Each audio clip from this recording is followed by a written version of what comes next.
محترم شرکاء اکرام، آپ کی توجہ کا سزاوار ہے۔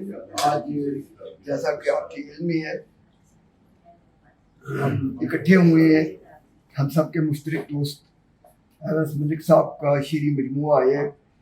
تو یہ اس طرح کی رسمی تقریب رونمائی نہیں ہے اور نہ ہی کچھ اس کے میں زیادہ حق میں ہوں، اس لیے کہ وہ تو یک طرفہ ٹریفک ہوتی ہے کہ لوگ جو اپنے اپنے حصے کا نیوترا ڈال کے فارغ ہو جاتے ہیں۔ ہم نے چاہا کہ اس کتاب کے لاسے سے ہم ایک مکالمہ کریں، اور وہ مکالمہ یہ ہے کہ جس میں مرکزہ تو ظاہر ہے وہ کتاب ہوگی، تیرا حکم تھا کہ سفر کرے، اور وہ کتاب سب دوستوں تک پہنچ چکی ہوئی ہے۔ مکالمہ ہوگا جس میں ہم اصل جو ہماری نظم اور غزل کی روایت ہے اس کو پیش نظر رکھتے ہوئے اور اس کتاب کے مدرجات جو ہیں ان پر ہم ایک تنقیدی تحسین کا مکالمت ہم کریں گے۔ اور اس نشست کو باضابطہ بنانے کے لیے میں بہت اپنے محترم دوست اور ہمارے ادب کے بہت معروف آدمی اظہر ندیم سید صاحب سے درخواست کروں گا کہ وہ کچھ سے تشریف اس تقریب کے اعزازی دولہا ایس ملک صاحب سے درخواست ہے۔ اعزازی اس لیے کہ کہیں خود کو حقیقی نہ سمجھ جائے۔ تو کتاب کے بارے میں ابتدائی چند کلمات میں عرض کروں گا، اور اس کے بعد جناب صدر کی اجازت سے میں چاہوں گا کہ دوست جو ہے اس کے مختلف پہلوؤں سے، اور ہماری جو جیسے میں نے پہلے عرض کیا کہ جو ہم شعری روایت ہے یہ ہماری ویسے نظم و غزل کی جو روایت ہے اور اس میں جو امکانات ہیں، اور یہ کتاب جو ہے اس سفر کو کیسے آگے بڑھاتی ہے، میں اس میں دوست اظہار خیال کریں۔ دیکھیں ہمارے ہاں شاعری جو ہے وہ بہت زیادہ افراط و تفریط کا شکار ہے، بلکہ یہ ہے کہ میں تو ایک جگہ لکھا تھا میں نے کہیں، اور وہ دوست ناراض ہو گئے کہ لگتا ہے کہ شاعری کا حیضہ پھیلا ہوا ہے۔ مطلب جسے دیکھو وہ مطلب اس نے شاعری جو ہے اسے اپنے تصرف میں لیا ہوا ہے۔ یوں برا بھلا شاعر ہونے کے ناطے میں نہیں سمجھتا کہ اس میں کوئی مذائقہ ہے، لیکن اس سے نقصان یہ ہوا ہے وہ یہ کہ ہمارے تخلیقی جینیس کا ایک بہت بڑا حصہ وہ شاعری تک مرکوز ہو کے رہ گیا، اور اس میں پھر باقی اصناف جو ہے وہ بے طرح نظر انداز ہو گئی ہیں۔ اب ہر آدمی اظہر ندیم سید صاحب کی طرح آل راؤنڈر نہیں ہوتا، جو ہونا چاہیے کہ بھی ڈرامہ بھی لکھ رہے ہیں، مضمون نگاری بھی فرما رہے ہیں، یاد نگاری بھی کر رہے ہیں، تنقید بھی لکھتے ہیں، یادداشتیں بھی لکھتے ہیں، شاعری بھی کرتے ہیں۔ تو ایسے میں اب بلک جو ہے وہ شاعری کا تو بڑھتا جا رہا ہے، مطلب ہر تیسرے دن کوئی نہ کوئی شعری مجموعہ آیا ہوتا ہے، لیکن کیا اس کے نتیجے میں جو رفتار پیمائی ہے اور جو شاعری کی معیاریت ہے اور جو شاعری کا سفر ہے وہ بھی آگے جا رہا ہے یا نہیں جا رہا، یہ ہم سب کے لیے ایک تشویش کا معاملہ ہے۔ لگتا یہ ہے کہ کاربن کاپیاں ہیں شاعری کے نام پر جو ہے لکھی جا رہی، اور ایسے میں کوئی اگر استثنائی مثال سامنے آتی ہے تو یہ کوئی حیرت انگیز خوشی بھی ہوتی ہے۔ یہ نہیں کہ اویس ملک آج ہمارے مخاطب ہیں اور کتاب ان کی ہماری گفتگو کا مرکزہ ہوگی۔ اس کتاب میں اس طرح کے امکانات ہیں ان کی نظموں میں بھی، ان کی غزلوں میں بھی، کہ جہاں وہ جو اسٹیریوٹائپ یا وہ کلیشے والی شاعری ہے اس سے ہٹ کے انہوں نے اپنے حصے کی جو ہے وہ سخن کی بہتی ندی میں اپنے حصے کا پانی انہوں نے نہ صرف ڈالا ہے، بلکہ یہ ہے کہ اس میں وہ جو ایک نئے پن کی للک میں جو مغایرت پیدا ہو جاتی ہے اس سے بھی حد الوسع انہوں نے اپنے آپ کو بچایا۔ مزید بات میں نے کروں گا اس لیے کہ مجھ سے زیادہ بہتر بات کرنے والے لوگ موجود ہیں، تو جناب صدر کو میں سونپتا ہوں یہ ساری آگے کی پروسیڈنگ، تو دوست اظہار خیال جو اس میں اپنا باری بیان کرنے۔ جناب حسین مجروح صاحب، اویس ملک صاحب، دوستوں، میں پہلے تو اس اعزاز پہ خوشی کا اظہار بھی کرتا ہوں، اور میرے لیے بالکل ایک اچانک ہی یہ پہلو سامنے آیا۔ بہرحال سب دوست جمع ہیں تو اس میں کوئی مرکزی جگہ نہیں ہے، سب ہم مل کے اس پہ بات کریں گے۔ بالکل ٹھیک کہا حسین مجروح صاحب نے۔ اب جو ابتدائی بات حسین مجروح صاحب نے کہ اس میں دو ایک پہلو ہیں، میں اس پہ زیادہ گفتگو نہیں کروں گا، سب دوست کو دعوت ہے کہ وہ اس پہ بھی بات کریں گے، لیکن میں اپنی رائے دینا چاہ رہا ہوں کہ مثلا جو شاعری کا انہوں نے ذکر کیا کہ بہت زیادہ ہو رہی ہے یا اچھی بری کا جو تناسب ہے وہ کیا ہے کیا نہیں ہے۔ پہلی بات تو یہ ہے کہ ہر زمانے میں شاعر بہت زیادہ ہوئے ہیں نثر کے مقابلے میں. یہ ہمارا پورا روایت ہے، تاریخ ہے. بلکہ انتظار حسین نے اس پہ سوال اٹھایا تھا. انہوں نے یہ کہا تھا کہ عہد وہ اچھا ہوتا ہے جس میں صرف شاعری پروان نہ چڑھ رہی ہو، جس میں کہانی بھی پروان چڑھ رہی ہو، فلسفہ بھی پروان چڑھ رہا ہو، نفسیات بھی، تاریخ بھی، کلچر بھی. یہ ان کے جملے ہیں. تو یہ پہلو رہا ہے. میر کے زمانے میں لے لیں، اس کے بعد لکھنؤ کا سارا زمانہ دیکھ لیں جس کی وجہ سے مقدمہ شعر و شاعری کی ضرورت پیش ہوئی، سب آپ کو معلوم ہے. تو ایسا ہوتا نہیں ہے. شاعری ہمیشہ بہت ہوتی ہے. اب کتنی زندہ رہتی ہے، کتنی متاثر کرتی ہے، کتنی رجحان پیدا کرتی ہے، کتنی جو ہے وہ نظریات کو جنم دیتی ہے، یہ ایک الگ بحث ہے. اور کتنی اپنے زمانے کو اور اپنی تاریخ کو جو ہے میٹافر میں لا سکتی ہے یا نہیں لا سکتی، یہ بھی ایک الگ سوال ہے. سو اس طرح ہمارا اپنا زمانہ آپ دیکھ لیں. فیض صاحب کا زمانہ یا جو میرے بچپن کا ہم نے دیکھا، 100 سے کم شاعر میں نے ایک مشاعرے میں نہیں دیکھا. بہت سارے ایسے مشاعرے بھی ہیں. سو اس کا مطلب یہ ہے کہ یہ ہوتا رہے گا، ایسا ہے. اور اس میں کوئی ایسی بات نہیں. اب بات یہ آ جاتی ہے کہ شاعری کا جو جوہر ہے وہ کیا ہے، یا اس جوہر کی کس طرح سے قدر و قیمت ایک زمانہ ڈال رہا ہے، یا ایک زمانہ کس طریقے سے اس کو دیکھ رہا ہے. یہ ایک اہم سوال ہے. اور جو آپ نے ایک بات کلیشے کی، وہ کلیشے بھی ہر دور میں ہے، ہر زمانے میں. جو آرکیٹائپس ہے نا، یہ ہر زمانے میں ہے آرکیٹائپس، اور اس کے بغیر کام ہوتا نہیں ہے. اب میرا نقطہ نظر یہ ہے کہ غزل کو آپ اس مصرے سے دیکھیں، میری تعمیر میں مضمر ہے ایک صورت خرابی کی. یہ غزل پہ پورا اترتا ہے. یعنی اس کا کرافٹ ایسا ہے کہ اسی کے اندر ہی اس کا اینٹی تھیسس موجود ہے. مثلا کہ آپ مصرے کی للک میں یا اس کی چمک میں آپ ایسے آتے ہیں کہ اس کے اندر کا جوہر آپ تک نہیں پہنچ پاتا، آپ اسی میں ہی رہ جاتے ہیں. اور جو بات حالی نے کر دی تھی وہ کر دی تھی، وہ یہی ہے کہ شاعر کو واہ واہ کا چسکا نہیں لگنا چاہیے. جب واہ واہ کا چسکا لگتا ہے تو شاعر وہاں رک جاتا ہے. جو سننے والا ہے اسے وہیں روک دیتا ہے کہ بس تو یہیں رک اور تو ہمیں یہیں مطمئن کرتا رہے. اسی وجہ سے جو بڑے شاعر تھے وہ اس دھوکے میں نہیں آئے. قاسمی صاحب کی نظم ایک بہت ہٹ ہوئی، پتھر. قاسمی صاحب نے اس کو پھاڑ کے پھینک دیا مجمع میں، کہا یہ میری نہیں ہے. کیوں؟ یہ ایک مزاحمت تھی. کس کے خلاف؟ واہ واہ کے خلاف ایک مزاحمت تھی. فیض صاحب نے کی. انہوں نے کہا بھائی یہ مہدی حسن کی غزل ہے، میری ہے ہی نہیں، سنائی نہیں. اس کا بہترین طریقہ یہی تھا کہ نہ سناؤ. فراز نے اپنی دونوں غزلیں جو مہدی حسن نے گئیں، اس نے بھی کہا یہ میری نہیں ہے، بات ختم ہو گئی. تو پوائنٹ یہ ہے، میں بات اپنی کو ایک رخ پہ لاتا ہوں تاکہ مجھ سے بہتر بولنے والے بیٹھے ہیں. میں تھوڑا سا اویس کی بات کر کے پھر آگے بات بڑھے گی. ابھی تو صرف میں یہ سمجھتا ہوں کہ مصرے کی چمک اور اس کی جو پھلکاری ہے اور اس کا جو تھوڑا سا ایک پھلجڑی ہے، یہ خیرہ کرتی ہے. اور ہم فوری طور پر، چاہے اس میں ڈرامائیت ہو، معاملہ بندی ہو، جذباتیت ہو، یہ سارے وہ ٹولز ہیں جو ایک شعر کو ذرا فوری تاثر میں لاتے ہیں.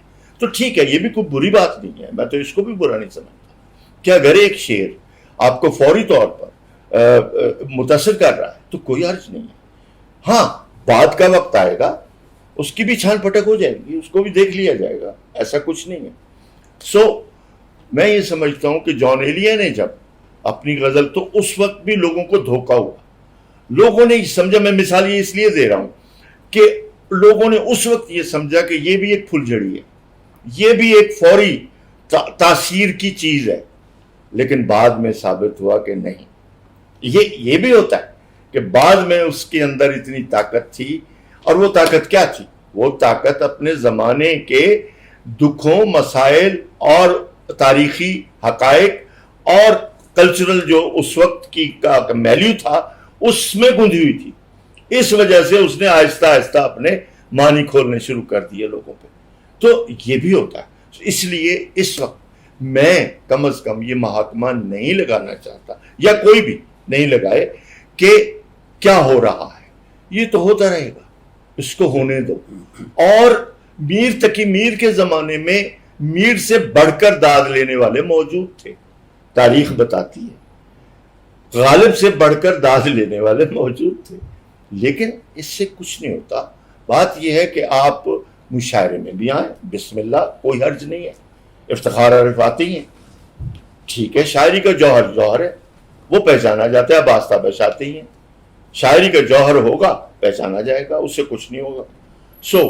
اویس ملک صاحب کی اس کتاب میں افتخار عارف نے بجا لکھا ہے کہ 20 سال کا فرق ہے. اب 20 سال ہماری قومی زندگی کے تاریخ, میں تاریخ کے بغیر اور زمانے کے بغیر کسی تحریر کو نہ کچھ سمجھتا ہوں, نہ میں اس کو دیکھنا چاہتا ہوں. یہ دو ہی چیزیں ہیں, زمانہ اور تاریخ. جو اگر اس کے اندر, اس کوئی بھی تحریر ہو, اس کے اندر اپنی جڑیں نہیں بنا رہا, اپنے سورسز نہیں بنا رہا, تو اس کا مطلب ہے کہ وہ الفاظ ہیں, وہ تخلیق نہیں ہے, وہ لفظیات ہے. انہوں نے ٹھیک لکھا ہے افتخار صاحب نے کہ اس کے اندر اس 20 سال میں جو پاکستان, خاص طور پر ہم اس حوالے کے بغیر اس کو اس لیے نہیں دیکھیں گے کہ جہاں یہ شاعری وقوع پذیر ہوئی ہے, تو کتنے انتشار کے موسم آئے, کتنی گھڑیاں ایسی آئیں ہم پہ جو اب بھی ہیں, اور کتنے ایسے جو ہے وہ واقعات اور سانحات ہوئے, اور کتنی تبدیلیاں آئیں. اس سب کا اس 20 سال کا تجربہ اس کے اندر موجود ہے. اور اس کی جو ہے وہ سفر ہے, اس میں پڑاؤ بھی ہے, اس میں گھر بھی ہے, یہ سارے استعارے ہیں. اور اسی لیے ان کی غزل کا جو میٹافر بنا ہے وہ بنا ہی انہی چیزوں سے. اس لیے اس کا عنوان واقعی بہت بامانی ہے کہ اسی کے وسیلے سے ہمیں بہت کچھ اور ملتا ہے جو ارد گرد انہوں نے اکٹھا کیا ہے, یا بہت ساری چیزیں ان کی سینسیبلٹی کے اندر آئی ہیں اور اس میں جگہ بنائی ہے. تو میں یہ ایک ایسی ابتدائی, جیسے ہم حلقے میں اپنی ابتدائی گفتگو شروع کرتے تھے, مجھے یاد ہے ہم نے حلقے چلائے ہیں, تو وہ یہ ہوتا ہے. اس کے بعد پھر اصلاح عام ہوتی ہے کہ بھئی آپ ضروری نہیں کہ میری اسی گفتگو کے پوائنٹس کا جواب دیں, آپ اپنے حساب سے جو غزل کے, آج کے غزل کے تناظر میں جو بات بھی آپ کو بہتر لگتی ہے, اور ظاہر ہے اس کتاب کے حوالے, یا جو بھی دوست. کاشف تم تو بہت پڑھے لکھے آدمی ہو, میں نے مذاق میں نہیں کہا, میں آپ سے سیکھتا رہتا ہوں. ایس صاحب کی شاعری سے ہم بڑے طویل عرصے سے واقف ہیں, اور بہت ساری جو ان کی چیزیں ہیں وہ ہمیں یہ اعزاز حاصل ہے کہ ہم اس کے شروع کے سامعین میں رہے, اگرچہ اولین شاید نہ ہوں. تو اس پہ تھوڑا سا میں نے کوشش کی ہے اس کو ایک جگہ بیان کرنے کے لیے. 3 پوائنٹس ہیں جو میں وہ کہوں گا. ایک تو اس کے اندر وہ جو شعور ہے وہ انتہائی توانا ہے, وہ حالات کا ہو چاہے وہ اپنی ذات کا ہو, وہ دونوں چیزیں ہمیں بڑی گہرائی میں اس کتاب کی شاعری میں نظر آتی ہیں. دوسری چیز جو میرے نزدیک ہے وہ ہے ان کی انفرادیت. وہ انفرادیت سب سے پہلے زبان میں ظاہر ہوتی ہے. زبان جو ہے وہ جو پچھلے تقریباً پاکستان بننے کے بعد سے اگر ہم دیکھیں تو زبان کا ارتقاء ہوا ہے پاکستانی اردو کے طور پہ, اور اس کی پرچھائیاں اس میں جو عربی اور فارسی ہے وہ بھی, اس کا بھی اپنا ایک اس کا رواج ہے, زیادہ پیچھا بیک گراؤنڈ ہے. اس کے بعد مختلف علاقائی زبانوں کی آمیزش ہے جو ہماری زبان وجود میں آئی ہے, اس کی جھلکیاں بھی ملتی ہیں. بلکہ ایک پوری پنجابی کی نظم ہے سیلاب کے حوالے سے, اس سے بھی اندازہ ہوتا ہے کہ شاعر جو ہے وہ اپنی زبان کے بارے میں کتنا حساس ہے, اور اس کی سند وہ کہاں کہاں سے لاتا ہے. یہ ان کی کرافٹ کی بات ہے. تیسری بات ہے پرفیکشن. جتنی کمالیت پسندی میں نے یا تکمیل پسندی میں نے اس کتاب میں دیکھی ہے, میرا خیال ہے کہ بہت کم شاعر ایسے ہوں گے جو اس قدر خیال رکھتے ہیں لفظوں کا, اور آخر دم تک وہ اس کو پالش کرتے رہتے ہیں, اس کی اصلاح کرتے رہتے ہیں, اور جو وہ سمجھتے ہیں کہ جو علماء ہیں جو زیادہ سمجھتے ہیں وہ کبھی بھی اس معیار نہیں سمجھتے کہ وہ اپنی چیزیں انہیں دکھائیں، اس پہ اصلاح لیں. ان کے ذہن میں یہ چیز ہر وقت چلتی رہتی ہے کہ میں نے اس کو خوب سے خوب تر کیسے بنانا ہے. اچھا، اس کے ساتھ ساتھ تقریباً میرا سارے لوگ جانتے ہوں گے تو کہ یہ ایک حکومت پاکستان کے اعلیٰ افسر بھی ہیں، اور افسر بھی ایسے ہیں کہ جو تقریباً راؤنڈ دی کلاک قسم کا کام ہوتا ہے، 24/7 365. اس کے باوجود اپنے کام کے بارے میں اس قدر حساس ہونا، اس کی پریزنٹیشن پہ اس قدر ٹائم دینا. ابھی آپ یہ دیکھیں کہ یہ 20 برس تقریباً گزر گئے اور یہ دوسری کتاب آئی ہے. انہوں نے ایک جگہ خود بھی لکھا ہے کہ ایک تلاطم ڈھل جائے جب ایک توازن میں، شعر غزل کے چلتے پھرتے ہونے لگتے ہیں. تو یہ ایک طاقتور ذہن کی ایک مثال ہے، طاقتور شخصیت کی مثال ہے کہ آپ بھرپور طریقے سے ایک فوکس پرسنالٹی ہیں جو کہ اپنے کام پہ بھی جو پوری طرح سے مرکوز ہے، اپنی فیملی کے اوپر بھی مرکوز ہے، اور اس کے ساتھ ساتھ وہ ہر وقت فکر سخن بھی کرتا رہتا ہے. ایک باشعور شہری کی حیثیت سے، ایک فنکار کی حیثیت سے وہ اپنی ذمہ داری سے بھرپور طریقے سے آگاہ ہے، اور اس کا شعور جو ہے وہ اسے مختلف موضوعات پر جو ہے وہ اکساتا ہے کہ وہ اپنا کردار ادا کرے، اپنا شعوری کردار ادا کرے، اپنا معاشرتی کردار ادا کرے. اس کے جو سارے عناصر ہیں وہ اس کی زبان ہے، اس کی تہذیب ہے، اس کی پرفیکشن ہے، اور اس کے موضوعات ہیں. اس کتاب میں جا بجا اس کی جھلکیاں ہمیں ملتی ہیں، چاہے وہ اپنے کسی ریلیٹیو کے اوپر کوئی نظم کہے، چاہے وہ خواجہ فراق کے اوپر نظم کہے، چاہے وہ اپنی محبت کے حوالے سے کوئی بات کرے، تو وہ سارا اس کا شعور ہمیں نظر آتا ہے. اور جس طرح سے بیکن نے کہا تھا کہ ریڈنگ میکس اے پرفیکٹ مین، کہ مطالعہ ایک ایسی چیز ہے جو مکمل انسان بناتا ہے.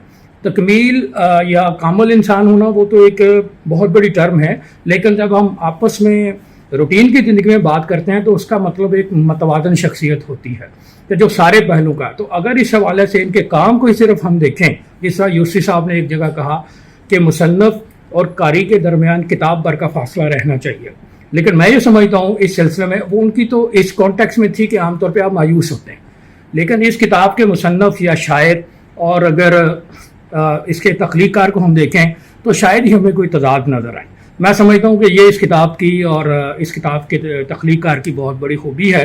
باقی اپنا بقدر ذوق ہر بندہ اس کی غزلوں یا نظموں سے محظوظ ہو سکتا ہے، ادبی مسرت حاصل کر سکتا ہے، اور میں تو اپنے آپ کو ان خوش قسمت قارئین میں پاتا ہوں جنہوں نے بارہا ان ساری چیزوں سے ایک ادبی لطف اٹھایا ہے. اپنی بات کی اس میں یہ کہ غزل میں جو اس کی ساخت ہے، اس کا اسٹرکچر ہے، یا اس کی جو ہیئت ہے، یا اس کی جو بنت ہے، جو بھی آپ لفظ کہیں، تو وہ اس میں جو بے ساختگی آپ کو اگر محسوس ہو گئی ہے تو اس کا مطلب ہے کہ وہ شعر جو ہے وہ ایک خاص تربیت سے ڈل کے آیا ہے، ایک خاص تربیت اس کے پیچھے موجود رہی ہے، اور اس کے کئی پہلو ہوتے ہیں.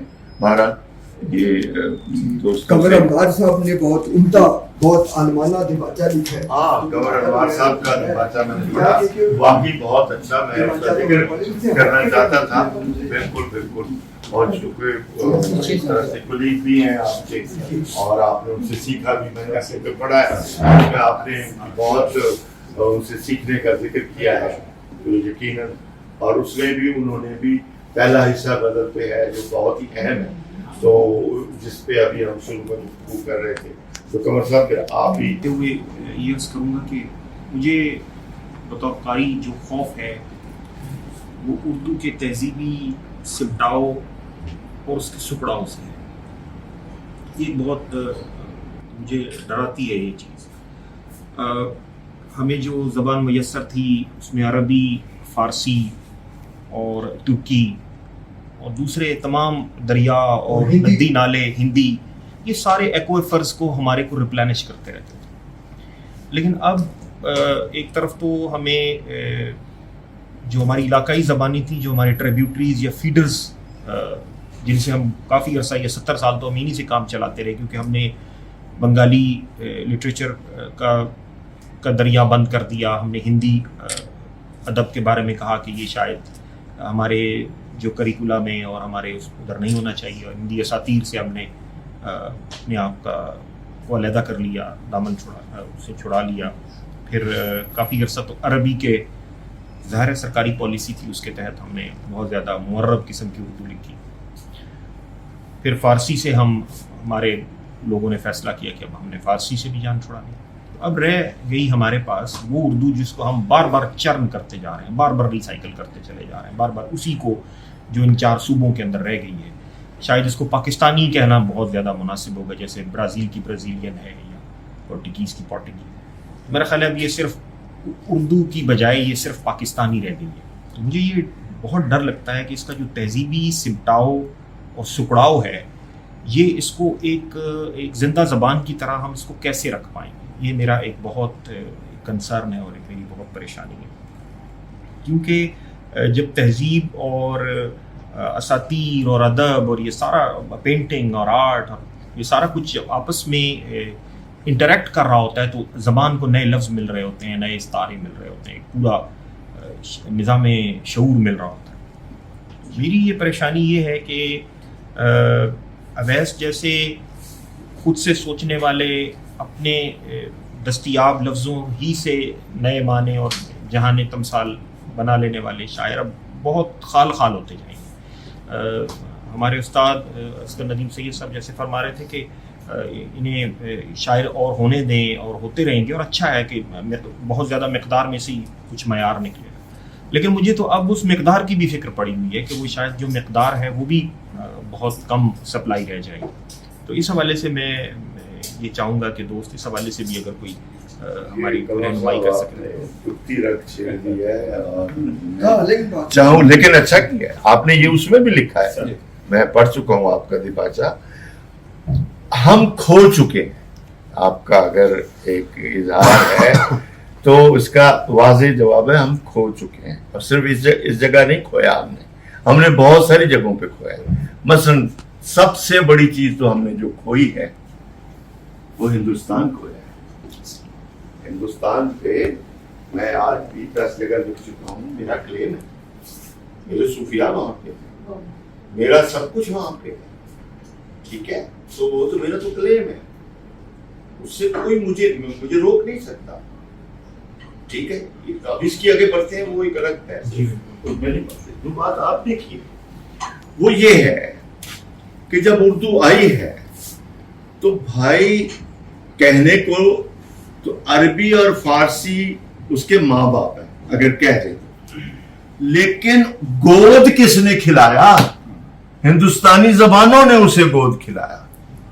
اور وہ سارا رچاؤ اس کے اندر ہندوستانی زبانوں کا ہے اور معاشرے کا ہے اور ثقافت کا ہے. یہ بات میری نہیں ہے، یہ تو سب لکھ چکے ہیں، میں کوئی نئی بات تو کر نہیں رہا. وہ جو رچاؤ تھا اسی رچاؤ کو ہندوی کہیں یا ریختہ کہیں یا امیر خسرو کے وقت تو زبان کا نام ہی نہیں تھا. اور وہ جو تھا ہمارا کبیر داس، اس کے وقت کون سا نام تھا؟ لیکن وہ کیا کہہ رہا ہے، جو کچھ ہے وہ سارا اردو ہی ہے، اردو کے حساب سے ہے. تو ہندی سنسکرت سے پھر ہندی، اور یہ جتنی بھی زبانوں کے قبیلے ہیں اور جو آماج گاہیں ہیں اس سب کو چھوڑ کے ہم اردو کو زندہ نہیں رکھ سکتے. یہ تو آپ نے کمال بات کر دی. اچھا، لیکن اس میں ایک پہلو ہے کہ یہ جو میں اس کے شدید خلاف کہ اردو لکھتے لکھتے ایک لفظ پنجابی کا ٹانک دینے سے وہ اتحاد پورا نہیں ہوتا. ایک کوشش کی ہمارے ایک دوست شیر افضل جعفری نے، ناصر شہزاد زیادہ کامیاب ہوا کیونکہ اس نے گیت کو لے لیا، تو اس وجہ سے اس کے اندر وہ رچاؤ سارا زبانوں کا آ گیا. لیکن شیر افضل کا ایک تجربہ تھا. ٹھیک ہے، میں یہ سمجھتا ہوں کہ زبان ہے. اب اس کے اندر جتنے دھارے ہیں وہ اسی کا حصہ ہیں، وہ کوئی باہر سے لا کے نہیں اس کے اندر آئیں گے، وہ اسی میں سے آئیں گے. تو جو بھی لکھے گا وہ اس کو رچاؤ کے ساتھ لکھے گا. بہرحال آپ نے ایک بڑا اہم مسئلہ چھیڑا. میں 2-3 باتیں. پہلی بات تو یہ کہنا چاہتی ہوں کہ اس طریقے سے کتاب کا تعارف نئی کتاب کا یہ مجھے اچھا لگا ہے بہت. کیونکہ میں نے پہلے تو اس سے پہلے یعنی ہم تو بڑا ہال ہوتا ہے، بہت سے لوگ ہوتے ہیں،